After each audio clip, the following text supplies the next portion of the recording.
Hey guys, in this video, I will show you how to create a floor plan in Planner 5D. Alright, let's begin.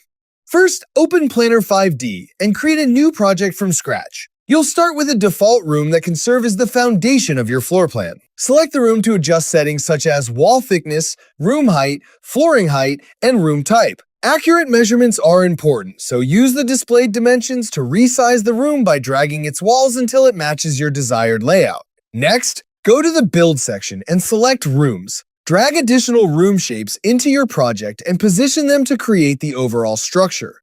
Use the displayed wall lengths and room areas to keep track of dimensions and ensure all rooms connect properly.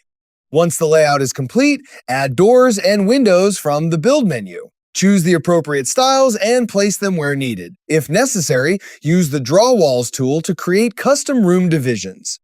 After that, open the Furnish section and add furniture such as beds, sofas, kitchen units, and other items. Adjust their size and position to fit your design.